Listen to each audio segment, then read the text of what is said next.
کیا آپ نے کبھی اپنے اعمال کا جائزہ لیا؟ دن کے اجالے میں جو گناہ ہوئے یا رات کے اندھیرے میں جو گناہ ہوئے، کبھی ان کے بارے میں سوچا؟ آئیے علماء اکرام کے ساتھ اپنے اعمال کا جائزہ لیں ہمارے خاص پروگرام جائزہ میں۔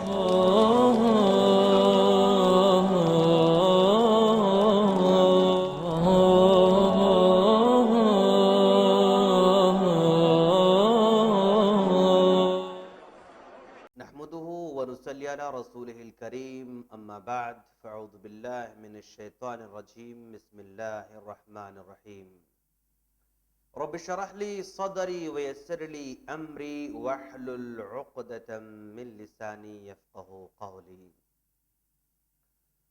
يا ايها الذين امنوا قوا انفسكم واهليكم نارا۔ سامعین کرام، ناظرین اعظام، ہر قسم کی حمد و ثنا اسی اللہ رب العالمین کے لیے لائق اور زیبا ہے جس نے ہمیں پیدا فرمایا اور بے انتہا احسانات سے ہمیں نوازا۔ لاکھوں درود و سلام ہو جناب محمد رسول اللہ صلی اللہ علیہ وسلم پر کہ جن کو آخر نبی بنا کر، بہترین تربیت کرنے والا بنا کر ہم تمام کی طرف مبعوث فرمایا۔ سامعین کرام، ناظرین کرام، آج کی اس مجلس میں ہم انشاءاللہ اولاد کی تربیت اس سلسلے میں کچھ باتیں عرض کرنے کی کوشش کریں گے۔ ناظرین، ہم سبھی جانتے ہیں کہ اولاد یہ اللہ تبارک و تعالی کی بہت بڑی نعمت ہے۔ وہ اولاد کسی کو دیتا ہے اور کسی کو محروم رکھتا ہے، کسی کو صرف لڑکے عطا فرماتا ہے اور کسی کو صرف لڑکیاں عطا فرماتا ہے، اور کسی کو دونوں بھی عطا فرماتا ہے اور کسی کو دونوں سے محروم کر کے رکھتا ہے۔ اور ہم سبھی جانتے ہیں کہ اولاد ہماری زندگی میں کتنی بڑی اہمیت کے حامل ہیں۔ نکاح ہو جاتا ہے، سال دو سال اگر اولاد نہ ہو تو پریشان ہو جاتے ہیں، کبھی اس ڈاکٹر کے پاس چلے گئے، کبھی اس ڈاکٹر کے پاس چلے گئے، کبھی اس بابا کے پاس، کبھی اس بابا کے پاس، نہ جانے اولاد کی خاطر کہاں کہاں آج کے دور کے لوگ جاتے رہتے ہیں۔ ناظرین، یہ اولاد جس کو اللہ تبارک و تعالیٰ نے ہمیں عطا فرمایا ہے، اس اولاد کی تربیت ہم کرنا چاہیں تو کیا کریں، کیسے کریں، کب کریں، اسی عنوان پر آج انشاءاللہ گفتگو کرنے کی کوشش کریں گے۔ ناظرین کرام، ہر آدمی کی خواہش ہوا کرتی ہے کہ اس کی اولاد اس کی آنکھوں کی ٹھنڈک بنے، اس کے بڑھاپے کا سہارا بنے، اس کی احترام کرنے والی بنے اور اس کی عزت کرنے والی بنے اور اس کے سامنے جھک کر چلنے والی بنے، اس کی بات ماننے والی بنے، اس کی اطاعت گزار بنے۔ سبھی کی یہ خواہش ہوا کرتی ہے۔ اگر کوئی اولاد اطاعت گزار نہ بنے، ماں باپ کی بات نہ مانے یا نہ سنے تو پھر ماں باپ نالاں ہو جاتے ہیں، ماں باپ گلے شکوے کرنے لگ جاتے ہیں۔ تو یہ آج کے دور کے بہت بڑے بڑے مسائل ہیں۔ ناظرین، آئیے آج ہم ذرا سنجیدگی سے سوچیں کہ واقعی اگر ہم اپنی اولاد کے بارے میں فکر مند ہیں اور اولاد کو اپنی آنکھوں کی ٹھنڈک بنانا چاہتے ہیں تو اس کی تربیت کا آغاز کہاں سے ہو، کیسے ہو، اس سلسلے میں غور کرنے کی کوشش کریں گے۔ ناظرین، سب سے بڑی اہم بات یہ ہے کہ اگر کوئی آدمی اپنی اولاد کے بارے میں فکر مند ہو اور ان کی صحیح تربیت کرنا چاہتا ہے تو وہ نکاح سے پہلے ہی اس بات کی فکر کرے۔ ہاں، عجیب بات ہے کہ اولاد کی تربیت کی فکر نکاح سے پہلے کرے، یہ کیسے ممکن ہو سکتا ہے؟ آج ہم یہی بتانا چاہتے ہیں۔ اگر آپ لوگ چاہتے ہیں کہ آپ کی اولاد آپ کے بڑھاپے کی سہارا بنے اور آپ کی فرما بردار بنے اور آپ کی ہر وقت بات ماننے والی بنے تو سب سے پہلے چاہیے کہ نکاح سے پہلے ایسی لڑکی کا انتخاب کریں جو واقعی صالحہ ہو، نیک ہو۔ ہاں، آپ کے سامنے پیغام آ رہا ہے، آپ دیکھیں کہ لڑکی کیسی ہے. اگر واقعی لڑکی نیک اور صالحہ ہے تو یہ نیک اور صالحہ عورت آپ کے بچوں کی ماں بننے جا رہی ہے. جب تک آپ کے بچوں کی ماں نیک اور صالحہ نہیں ہوگی آپ کی اولاد کے بارے میں یہ نہیں سوچا جا سکتا, یہ نہیں سمجھا جا سکتا کہ آپ کی اولاد بھی نیک اور صالح ہو سکتی ہے. ہاں تو سب سے پہلے ضروری ہے کہ الدنیا کلھا متاع وخیر متاع الدنیا المرأة الصالحہ. دنیا کی سب سے بڑی نعمت کیا ہو سکتی ہے؟ دنیا میں نیک اور صالحہ خاتون ہے, نیک اور صالحہ بیوی ہے. آپ کے سامنے ہاں پیغام آئیں گے, آپ کے سامنے لڑکیوں کے پیغامات کی بھرمار لگ جائے گی, لیکن ایسے موقع پر عام طور پر کیا کیا جاتا ہے, کبھی جو ہے خوبصورتی کو دیکھا جاتا ہے, اور کبھی اس کے حسب نسب کو دیکھا جاتا ہے, کبھی اس کے مال کو دیکھا جاتا ہے, اور کبھی اس کی دینداری کو دیکھا جاتا ہے. اللہ کے رسول نے کہا نا, تنکح المرأة لأربعین لمالها ولجمالها ولحسبها ولدینها فاظفر بذات الدین تربت یداک. اللہ کا رسول نے کہا عام طور پر نکاح کے موقع پر خوبصورتی کو دیکھا جاتا ہے, اور اس کے مال کو دیکھا جاتا ہے, اور اس کے حسب نسب کو دیکھا جاتا ہے. بہت کم لوگ اس کے دین کے بارے میں سوچتے ہیں. تو اللہ کا رسول نے کہا تم دینداری کو ترجیح دو, تم خوش نصیب بن جاؤ گے. تو اولاد کی تربیت کے لیے سب سے پہلے نیک اور صالح خاتون کو اپنے پاس لے کر آئیں, تاکہ وہ آپ کے بچوں کی ماں بنے اور بہتر انداز سے اپنے بچوں کی تربیت کرتی رہے. ہاں جب نیک اور صالحہ لڑکی کو آپ نے نکاح کر کے لا لیا, اب صرف نیک اور صالحہ لڑکی کا انتخاب ہی کافی نہیں ہے, ہمیشہ دعا کرتے رہنا ہوگا, ربی حب لی من الصالحین, پروردگارا تو مجھے نیک اولاد عطا فرما. ذرا دیکھیں آپ, حضرت ابراہیم علیہ السلام بھی دعا کر رہے ہیں, ربی حب لی من الصالحین, پروردگارا تو مجھے نیک اور صالح اولاد عطا فرما. تو نکاح ہی کافی نہیں بلکہ نیک اولاد کی دعا بھی مانگنا ضروری ہے. ایسا نہیں کہ چلو اولاد ہو جائے گی تو ہم ٹیوشن پڑھا لیں گے, ہم کسی معلم کو لگا دیں گے, ہم کسی مولانا کو لگا دیں گے, ہم کسی مدرسے میں ڈال دیں گے, ہم اس کو حافظ بنائیں گے, ہم اس کو عالم بنائیں گے. یہ خواہش تو ہوا کرتی ہے, لیکن اس خواہش کو صحیح طور پر عملی جامہ پہنانے کے لیے دعا بھی بہت ضروری ہے.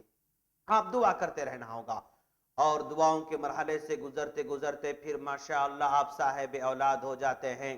ہاں اس دنیا کے اندر ننھا منا ایک لڑکا اللہ آپ کو عطا فرماتا ہے یا آپ کو لڑکی عطا فرماتا ہے, تو پھر اس کے بعد اس کے حقوق ادا کرے. اللہ کے رسول صلی اللہ علیہ وسلم نے فرمایا نا, یذبح عنہ یوم السابع ویحلق ویسمى.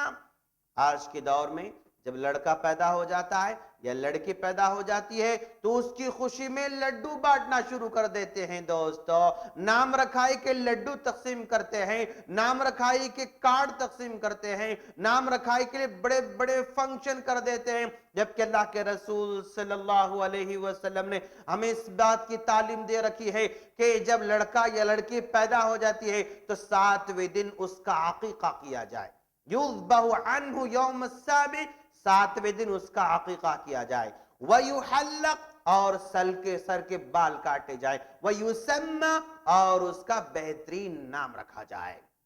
آج لوگ پتہ نہیں کیسے کیسے نام لوگ رکھتے ہیں. جب بھی کال آتا ہے مولانا ایک نام چاہیے, اینٹک نام چاہیے, ایسا نام چاہیے کہ کسی اور نے ایسا نام نہ رکھا ہو. تو اس طرح کے نام جو ہے آج ہم لوگ تلاش کرتے رہتے ہیں. آج کے دور کے لوگ ہاں بلال نام رکھنا ہاں کوئی پسند نہیں کرتے, فاروق رکھنا, عمر رکھنا, اور ابوبکر رکھنا, عثمان رکھنا, علی رکھنا, عمار رکھنا, اس کو کامن نیم سمجھ کر بیٹھے ہیں.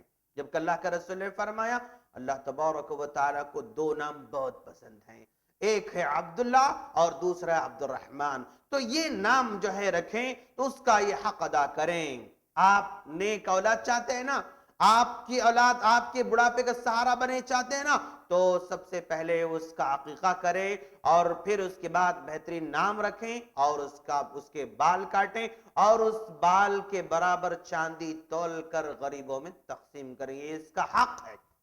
بچوں کے حقوق کو ہم نہیں دیتے اور پھر ہم اپنے حقوق مانگنے جا رہے ہیں بعد میں. ایسا نہیں ہو سکتا ہے دوستو. آج پتہ نہیں معاشرے میں کون کون سی خرافاتیں جو ہے رائج کی گئی ہیں. نام رکھائی کے لڈو، نام رکھائی کا فنکشن، بسم اللہ کا فنکشن، نہ جانے کتنے قسم کے فنکشنز ہمارے پاس مقرر کیے جا رہے ہیں. شریعت پر عمل بہت کم ہو رہا ہے دوستو. دھیرے دھیرے آپ کا بچہ بڑا ہوتے جا رہا ہے.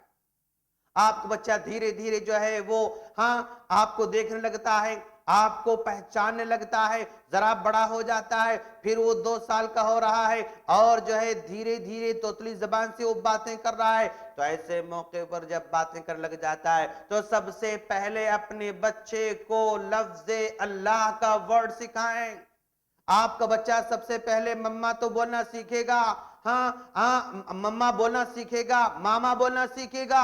آپ ان تمام چیزوں سے پہلے اللہ اللہ اللہ کا ورڈ اس کو سکھائیں. اللہ کے رسول صلی اللہ علیہ وسلم کا نام بھی اس کو سکھائیں. یہ باتیں اس کے سامنے کرتے رہیں تاکہ وہ سمجھ جائے. اور پھر آپ کا لڑکا ذرا اور بڑا ہو جا رہا ہے تو کلمہ لا الہ الا اللہ محمد الرسول اللہ اس کو سکھائیں.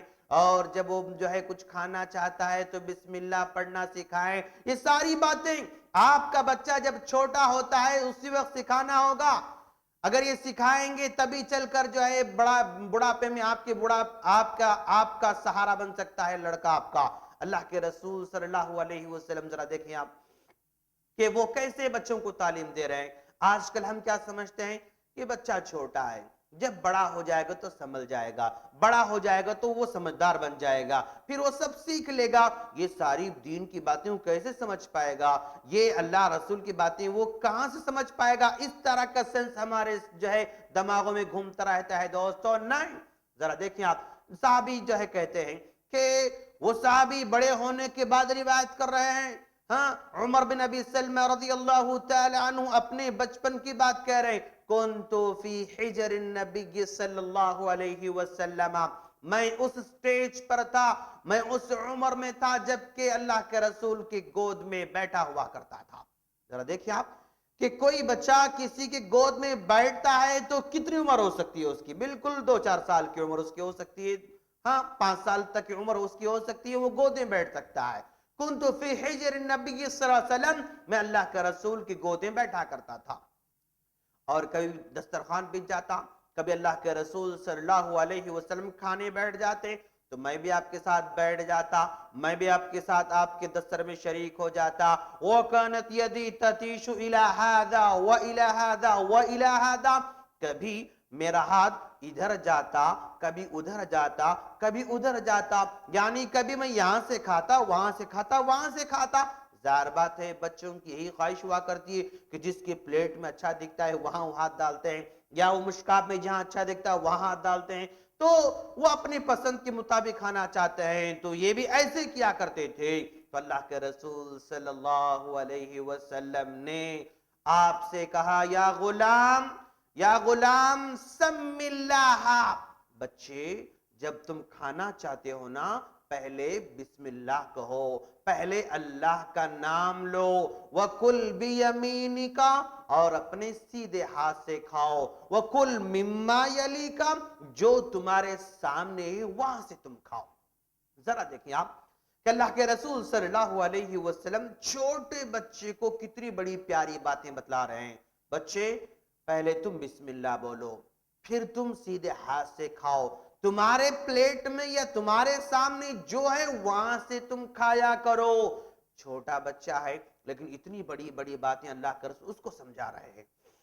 دوستو ناظرین آپ پہ غور کریں کہ اللہ کے رسول صلی اللہ علیہ وسلم بچپن میں ہی کتنی بڑی بڑی باتیں کر رہے ہیں. ایک مرتبہ اللہ کے رسول صلی اللہ علیہ وسلم سواری پر جا رہے ہیں، پیچھے حضرت عبداللہ بن عباس رضی اللہ تعالیٰ عنہ بیٹھے ہوئے ہیں. آپ سے فرماتے یا غلام، اے بچے، انی اعلمک بکلمات، بچے میں تمہیں کچھ باتیں بتانے جا رہا ہوں، میں تمہیں کچھ باتیں سمجھانے جا رہا ہوں. احفظ اللہ یحفظک، تم اللہ کو یاد کرو تو اللہ تمہیں یاد کرے گا، یا اللہ تمہاری حفاظت کرے گا. احفظ تجدہ تجاہک، تم اللہ کو یاد کرو تو اللہ کو تم اپنے سامنے پاؤ گے۔ وَإِذَا سَأَلْتَ فَاسْأَلِ اللَّهِ، بچے جب تم کچھ مانگنا چاہتے ہو نا تو اللہ سے مانگو۔ ذرا دیکھیں آپ، آج کے بچے کے اندر سینس یہ ہے کہ لڈو کون دیتے ہیں؟ ابو دیتے ہیں۔ چاکلیٹ کون دیتے ہیں؟ ابو دیتے ہیں۔ کھانا کون دیتے ہیں؟ ممی دیتے ہیں۔ یہ ساری چیزیں چھوٹی چھوٹی ذہنوں میں پائے جاتے ہیں۔ یہاں پر ذہن میں بٹھایا جا رہا ہے اِذَا سَأَلْتَ فَاسْأَلِ اللَّهِ، جب تمہیں کچھ مانگنا ہو تو اللہ سے مانگو۔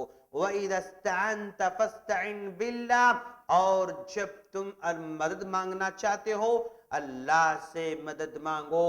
وَعْلَمْ، بچے یاد رکھنا، أَنَّ الْأُمَّةَ لَوِ اجْتَمَعَتْ عَلَىٰ أَن يَنْفَعُوكَ مَا لَمْ يَنْفَعُوكَ إِلَّا مَا قَدْ كَتَبَهُ اللَّهُ لَكَ، ساری دنیا مل کر تمہیں کچھ فائدہ پہنچانا چاہے، فائدہ نہیں پہنچا سکتی مگر اللہ جتنا فائدہ پہنچانا چاہے۔ وَعْلَمْ أَنَّ الْأُمَّةَ لَوِ اجْتَمَعَتْ عَلَىٰ أَن يَضُرُّوكَ مَا لَمْ يَضُرُّوكَ إِلَّا مَا قَدْ كَتَبَهُ اللَّهُ لَكَ، اور اس بات کو بھی یاد رکھنا کہ ساری دنیا مل کر تم کو نقصان پہنچانا چاہے تو نقصان نہیں پہنچا سکتی، نقصان پہنچانا چاہے تو نقصان نہیں پہنچا سکتی۔ کتنا چھوٹا ذہن ہے، کتنا چھوٹا بچہ ہے، اس کے باوجود بھی اس سے کہا جا رہا ہے تم اللہ کو یاد کرو، اللہ تمہیں یاد کرنے والا ہے۔ تم اللہ سے مانگو، اللہ تمہیں دینے والا ہے۔ تم اللہ کو یاد کرو، اللہ کو تو اپنے سامنے پاؤ گے۔ کچھ بھی مانگنا ہو اللہ سے مانگو، کچھ بھی مدد لینا ہو، ہیلپ لینا ہو تو اللہ سے ہیلپ لینا۔ اور یہ دماغ میں بات بٹھا کے رکھنا کہ ساری دنیا تم کو ایک رائے کے دانے کے برابر فائدہ نہیں پہنچا سکتی ہے، اور ساری دنیا مل کر ایک رائے کے دانے کے برابر نقصان نہیں پہنچا سکتی ہے مگر اتنا جتنا اللہ پہنچانا چاہتا ہے۔ تو ناظرین، آپ دیکھ رہے ہیں کہ چھوٹے بچے کو اللہ کے رسول صلی اللہ علیہ وسلم کتنی بڑی بڑی باتیں سمجھا رہے ہیں۔ آج کے چھوٹے بچوں کے بارے میں ہمارا یہی عقیدہ ہے نا کہ ہاں بچہ ہے سونے دو، کوئی بات نہیں، جب بڑا بن جائے گا تو وہ سنبھل جائے گا، جب بڑا بن جائے گا تو وہ نمازی بن جائے گا، جب بڑا بن جائے گا تو قرآن خود پڑھنا سیکھ لے گا، وہ کلمے بعد میں سیکھ لے گا، وہ ابھی کھیلنے کی عمر ہے، کودنے کی عمر ہے، کھانے پینے کی عمر ہے، سونے کی عمر ہے۔ یہی سمجھتے ہوئے بچوں کی عمر کو ہم برباد کرتے ہیں دوستو۔ اللہ کا رسول نے کہا نا، جب تمہارا لڑکا 7 سال کا ہو جائے اس کو نماز کا حکم دو، اس کو نماز کی تربیت دیتے رہو، اور جب 10 سال کا ہو جاتا ہے تمہاری بات نہیں مان رہا ہے یا وہ نماز کا عادی نہیں بن رہا ہے تو ہلکی سی تم مار بھی مار سکتے ہو۔ غور کریں کہ 7 سال کے بچے کو تربیت کی خاطر نماز کا عادی بنایا جا رہا ہے، لیکن 7 سال کا بچہ ہمارا کم سے کم 7-8 بجے تک سوتا رہتا ہے، وہ ظہر کے وقت وہ اسکول میں رہتا ہے، اور عصر کے وقت تو ٹیوشن میں رہتا ہے، مغرب میں ٹیوشن میں رہتا ہے، اور عشاء میں وہ ہوم ورک کرتا رہتا ہے۔ کسی بھی مومنٹ میں، کسی بھی وقت میں اپنے بچوں سے ہم یہ نہیں کہتے کہ بیٹے تم نماز پڑھو، بیٹے تم ذرا اٹھو، بیٹے تم ذرا نماز مسجد کو چلو، ہم یہ نہیں کہتے دوستو۔ ہوم ورک کے لیے ہم پابندی ضرور کرواتے ہیں اور اس کی تعلیم پر پابندی ضرور کرواتے ہیں۔ کسی دن ہمارا بچہ اسکول نہ جائے ہم اس کو ڈانٹتے ہیں، کسی دن ہمارا بچہ ٹیوشن نہ جائے ہم اس کو ڈانٹتے رہتے ہیں، لیکن کبھی ہم یہ نہیں ڈانٹتے کہ بیٹے تم نماز کیوں نہیں پڑھے، بیٹے کیا آپ نے نماز پڑھ لیا ہے، بیٹی کیا تم نے نماز پڑھ لی ہے۔ ظاہر بات ہے یہ بولنے کے ہمارے پاس طاقت ہی نہیں، کیوں؟ اس لیے کہ ہم خود نماز کے پابند نہیں ہیں۔ فجر کی اذان ہوتے رہتی ہے، ہاں فجر کی اذان ہوتے رہتی ہے، نہ ماں اٹھتی ہے نہ باپ اٹھتا ہے تو بیٹا کیسے اٹھ پائے گا دوستو؟ نہ ماں اٹھ کر تلاوت کرتی ہے نہ باپ اٹھ کر تلاوت کرتا ہے تو یہ بچے کیسے تلاوت کے عادی بن سکتے ہیں؟ نہ ماں وقت پر نماز پڑھتی ہے نہ باپ نماز پڑھتے ہیں تو کیسے بچے عادی بن سکیں گے؟ بولنے کے لیے ہمارے پاس کوئی موقع ہی نہیں، کیوں ہم خود پہلے عمل نہیں کرتے؟ اگر ہم بچوں کی تربیت ضرور کرنا چاہتے ہیں کہ جب وہ ٹیوشن والے مولوی صاحب آ جاتے ہیں تو ہم بڑے احترام سے اس کو وضو کرواتے ہیں اور ٹوپی پہناتے ہیں، پھر قاعدہ دے کر اس کو بٹھا دیتے ہیں، پھر ہم ٹی وی کی سیریل میں لگ جاتے ہیں۔ ظاہر بات ہے وہ بچہ دیکھتا رہتا ہے کہ مجھے قرآن پڑھو کہا جا رہا ہے، مجھے نماز پڑھو کہا جا رہا ہے، لیکن ہماری ممی تو ٹی وی دیکھ رہے ہیں، ہمارے ابو تو وہ ٹی وی دیکھ رہے ہیں، تو ظاہر بات ہے وہ دل سے وہاں نہیں پڑھتا، وہ بس وہ ٹائم دیکھتا رہتا ہے کہ میرا سبق کب ختم ہو جائے، مولانا کب چلے جائے، پھر میں بھی آؤں اور ڈوریمون دیکھنے لگ جاؤں، میں بھی آؤں میرے ٹی وی دیکھنے لگ جاؤں، یہی رویہ وہ اپناتا رہتا ہے۔ تو آج کی ماں باپ کو چاہیے اپنے بچوں کی تربیت کرنا چاہتے ہیں تو خود پہلے عمل کریں پھر وہ تربیت دیتے رہیں۔ آپ سیریل دیکھیں بچوں سے قرآن پڑھنے کے لیے کہیں، نہیں ہو سکتا ناظرین، ایسا نہیں ہو سکتا ہے۔ آپ سوتے رہیں بچوں کو نماز پڑھنے کا آرڈر دیں، ایسے نہیں ہو سکتا ناظرین، ایسے نہیں ہو سکتا ہے۔ آپ کو بھی عمل کرنا ہوگا، آپ کو بھی اس میں آگے بڑھنا ہوگا۔ کیوں؟ بچے ماں باپ کی نقل کرتے رہتے ہیں۔ مان لیں باپ جو ہے جیسی اذان ہو جاتی ہے تو فوراً تیار ہوتا ہے، بیٹا پوچھتا ابو آپ کہاں جا رہے ہیں، ابو آپ کہاں جا رہے ہیں؟ یہ بچوں کی فطرت ہے، جب بھی باپ گھر سے باہر نکلتا ہے تو بچے کی خواہش ہے کہ وہ بھی باپ کے ساتھ نکلے، وہ بھی باپ کے ساتھ باہر جائے، یہ اس کی خواہش ہوا کرتی ہے۔ باپ نکل کر جا رہا ہے تو بیٹا پوچھتا ہے کہ ابو آپ کہاں جا رہے ہیں؟ تو باپ کہے کہ بیٹا میں مسجد کو جا رہا ہوں، چلو تم بھی چلو میرے ساتھ۔ اس بچے کو بھی مسجد لے کر جائیں، اس بچے کو اپنے بازو بٹھائیں، آپ وضو کرتے رہیں گے تو وہ بھی آپ کو دیکھ کر وضو کرتا رہے گا، وہ آپ ہاتھ دھوں گے تو وہ بھی ہاتھ دھوتا رہے گا، آپ منہ دھوں گے تو وہ بھی منہ دھوتا رہے گا، جیسے آپ وضو کرتے ہیں اسی کی وہ نقل اتارتا رہتا ہے۔ پھر وہ اندر مسجد میں داخل ہو رہا ہے، پھر آپ کھڑے ہو کر سنتیں پڑھ رہے ہیں، آپ کا بیٹا آپ کے ساتھ سنت پڑھنے کی کوشش کر رہا ہے، وہ بار بار آپ کو سر اٹھا کر دیکھتا رہتا ہے، آپ جب رکوع میں جاتے ہیں تو وہ بھی رکوع میں جاتا ہے، لیکن رکوع میں جا کر وہ آپ کو دیکھتا رہتا ہے، پھر آپ سجدے میں جاتے ہیں لیکن وہ بھی سجدے میں جاتا ہے، جیسے سجدے میں جاتا دیر تک نہیں ٹھہرتا، فوراً اٹھ جاتا ہے، ادھر ادھر دیکھتا رہتا ہے۔ تو الغرض یہ عادی بن رہا ہے، دھیرے دھیرے وہ سمجھ رہا ہے، دھیرے دھیرے وہ پریکٹس کر رہا ہے، تو اسی طرح اس کو نماز کا آپ عادی بنائیں۔ پھر گھر میں ماں ہے، جیسے اذان ہو جاتی ہے ماں کو چاہیے کہ وہ وضو کرے، ماں کو چاہیے کہ وہ پاک صاف ہو جائے، جائے نماز بچھائے اور پھر ایک روم میں چلی جائے، ساتھ ساتھ میں بچوں کو لے لیں، وہ ہوم ورک کر رہی ہے، بچی آپ کی ہوم ورک کر رہی ہے، لیکن اسے کہتے ہیں کہ بیٹی ہوم ورک بعد میں کر لیں، چلو ذرا ہم نماز تو پڑھ لیں۔ آپ نماز پڑھیں گے، آپ کی بیٹی آپ کے بازو نماز پڑھے گی، تو یہی تربیت کا انداز ہے ناظرین، ایسی کرنا ہوگا۔ آج کل ہمارے ماں باپ بہت فکر کرتے ہیں، لیکن کس کی فکر کرتے ہیں؟ بس یہ فکر کرتے ہیں کہ ہمارا بچہ کون سے اسکول میں پڑھ رہا ہے، وہ کیسے پڑھ رہا ہے، کتنا پروگریس اس کے پاس ہو رہا ہے، کتنی اس کے پاس جو ہے اسپوکن انگلش کا جو ہے پروگریس ہو چکا ہے، وہ میتھس میں کتنا پرفیکٹ بن چکا ہے۔ دیکھتے ہیں کہ ہمارا بچہ فلاں سبجیکٹ میں مارکس کم لے رہا ہے، فلاں سبجیکٹ میں اس کے مارکس کم آ رہے ہیں، فوراً کسی ٹیوٹر کا انتظام کر دیتے ہیں، کسی ٹیوٹر کا انتظام کر دیتے ہیں۔ وہ ٹیوٹر کہتا ہے کہ میں آپ کے گھر تک تو آ کر نہیں پڑھاؤں گا، میرے پاس آنا پڑے گا، تو باپ اس کو جو ہے گاڑی پر لے جا کر وہاں چھوڑ کر آتا ہے، کبھی ماں لے جا کر اس کو وہاں چھوڑ کر آتی ہے، کبھی باپ اس کو لے کر آ رہا ہے، کبھی ماں اس کو لے کر آ رہی، پابندی کے ساتھ اس کو وہاں پر پہنچایا جا رہا ہے، وہ جو فیس کا مطالبہ کرتا ہے بھرپور انداز سے اس کو دیا جا رہا ہے، اور جیسی وقت ہو جاتا ہے فوراً اس کی فیس پے کی جا رہی ہے۔ لیکن کبھی ہمارے ماں باپ کو اس بات کی توفیق نہیں ہوتی کہ وہ سوچیں کہ ہمارا بچہ تو 8 سال کا ہو گیا، ہمارا بچہ تو 10 سال کا ہو گیا، آج تک اس کو نورانہ قاعدہ پڑھنا نہیں آ رہا ہے، آج تک اس کو بغدادی قاعدہ پڑھنا نہیں آ رہا ہے، آج تک اس کو نادرہ پڑھنے نہیں آ رہا ہے، کیا وجہ ہے، کیا ماجرا؟ اس سلسلے میں ہم غور نہیں کرتے دوستو، اس سلسلے میں ہم فکر نہیں کر رہے۔ ہمارے بچے کو نماز کی دعائیں نہیں آتی، ہم فکر مند نہیں، ہمارے بچے کو ناظرہ نہیں آتا، ہم فکر مند نہیں، ہمارے بچے کو نماز پڑھنے کا طریقہ نہیں آتا، ہم فکر مند نہیں۔ سمجھتے ہیں نا؟ وہ خود سیکھ لے گا۔ کبھی میتھس کے بارے میں آپ نے سوچا کہ خود سیکھ لے گا؟ کبھی آپ نے انگلش کے گرامر کے بارے میں آپ نے سوچا کہ خود سیکھ لے گا؟ نہیں، اس کے بارے میں کمپرومائز نہیں، نو کمپرومائز۔ پھر جب یہ دنیا کے معاملے میں نو کمپرومائز، then why پھر یہ دین کے معاملے میں کمپرومائز کیوں ہوتا ہے دوستو؟ کیا ہم نے سمجھ رکھا ہے کہ یہ دین ضروری نہیں؟ کیا ہم نے سمجھ رکھا ہے کہ یہ دینی تعلیم ضروری نہیں؟ وہ جو فیس مانگتا ہے اس کو پے کر رہے ہیں، لیکن ایک مولانا کو تلاش کرتے رہتے ہیں نا، مولانا کو تلاش کرتے ہیں کہ مولانا ہمارے بچی کو عربک پڑھانا ہے، ہمارے بچے کو قرآن پڑھانا ہے، ناظرہ پڑھانا ہے۔ مولانا کیا آپ لیں گے فیس؟ کیا فیس لیں گے؟ 200 روپے لیں گے؟ نہیں مولانا 200 زیادہ ہو جاتا نا، 100 روپے لے لو، آپ 150 روپے لے لو۔ جیسے آلو بیگن لیتے ہوئے ہم بھاؤ تاؤ کرتے ہیں، ویسے دینی تعلیم کے لیے بھاؤ تاؤ کرتے رہتے ہیں۔ 200 میں وہ، 150 میں وہ، آپ کے گھر تک روزانہ آ کر پڑھا کر جا رہا ہے، تو مطلب کیا ہوا؟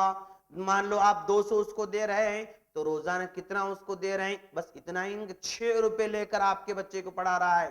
ایک مولانا 200 روپے لے رہا ہے آپ کے بچے کو ٹیوشن پڑھانے کے لیے، صرف 6 روپے میں وہ پڑھا کر جا رہا ہے۔ کبھی آپ نے 6 روپے دے کر کسی انگلش ٹیوشن پڑھانے والے کو رکھا ہے؟ کبھی آپ نے 6 روپے دے کر وہ میتھس کی ٹیوشن پڑھانے والے کو رکھا ہے؟ نہیں دوستو، اس کی اہمیت بہت زیادہ ہمارے پاس ہے، دین کی اہمیت ہمارے پاس نہیں۔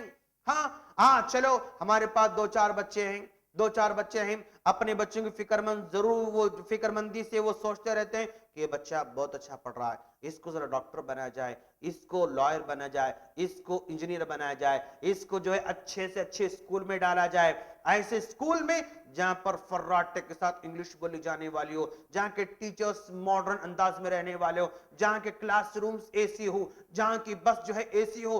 اس طرح کے اسکولز ہم ڈھونڈتے رہتے ہیں نا۔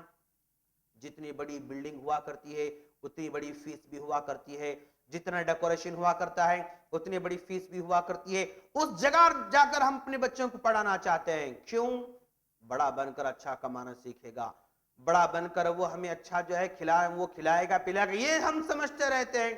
لیکن اگر کوئی بچہ صحیح نہ پڑھے اور وہ شرارت کرے، گلی کوچوں کی لڑائیاں لے کر گھر کو آتا رہے، اور ہر جگہ وہ مار دھاڑ کرتا رہے، وہ ٹیوشن میں لڑتا رہے، اسکول میں لڑتا رہے، ہوم ورک میں پنچول نہ ہو، پابند نہ ہو، تو کسی گلی محلے کے مولانا سے مشورہ کرتے ہیں کہ مولانا شہر میں اگر کوئی عمدہ سے عمدہ اگر مدرسہ ہے تو ذرا بتا دیں، کوئی ہاسٹل بتا دیں۔